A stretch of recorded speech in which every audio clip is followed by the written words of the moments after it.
నేను యూకేకి వచ్చిన తర్వాత ఫస్ట్ వరస్ట్ డెసిషన్ నేను తీసుకుంది ఏంట్రా అంటే, అది డైరెక్ట్ నన్ను నాశనం కావడానికి హెల్ప్ చేసిందనమాట. ఏంటి అంటే లైక్ సిమిలర్ మెంటాలిటీ పీపుల్‌తో ఉండకపోవడం. సో, ఎందుకంటే నేను ఇండియాలో ఉన్నప్పుడు బెంగుళూరులో యాస్ ఎ డిజిటల్ మార్కెటింగ్ అనలిస్ట్‌గా వర్క్ చేసేవాడిని. So, total on commerce base. So, with the commission salaries అనమాట.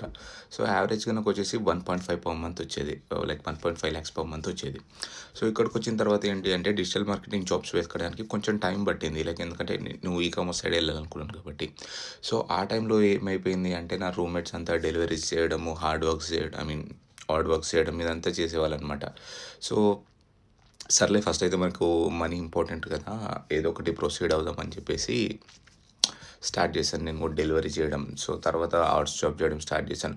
సో, ఫోకస్ ఏమైపోయింది అంటే ఆహ్, నేను ఏదైతే డొమైన్‌లో ఉన్నానో ఆ డొమైన్ అనేది వదిలేసాను. వదిలేసి లైక్ ఇంకా సెక్యూరిటీ జాబ్ చేయడము, హార్స్ జాబ్ చేయడము, డెలివరీ చేయడము.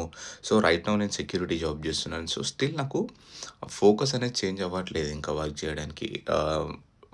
లైక్ నేను నా డొమైన్‌కెళ్ళాలి, బ్యాకెళ్ళి కొంచెం సక్సెస్ అవ్వాలి అని ట్రై చేస్తున్నా కూడా నా మైండ్ అనేది యాక్సెప్ట్ చేయట్లేదు. బికాజ్ మనీ చూస్తుంది, మనీ వస్తుంది. So, it's very difficult. So, in case ఒకవేళ నువ్వు గాని యూకేకి వస్తున్నావు అంటే try to stay with your mind set people. నువ్వు అనుకోవచ్చు నేను చిల్ ఉంటా బ్రో. చిల్ ఉండేటోళ్ళతోటే ఉంటా. సో, ఉండు నో ప్రాబ్లమ్ మచా.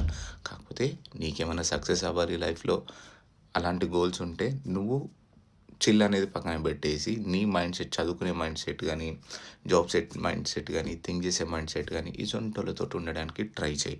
నాకేం ప్రాబ్లమ్ లేదు. జస్ట్ నీకు చెప్తున్నాను. ఎందుకంటే నేనెలా నాశనం అయ్యానో, మళ్ళీ బ్యాక్ రావడానికి ఎంత కష్టపడుతున్నానో నాకు తెలుసు. అది నువ్వు ఫేస్ చెయ్యొద్దు అని చెప్తున్నాను. So, this is the first step in case నువ్వు యూకేకొస్తే తీసుకోవాల్సింది.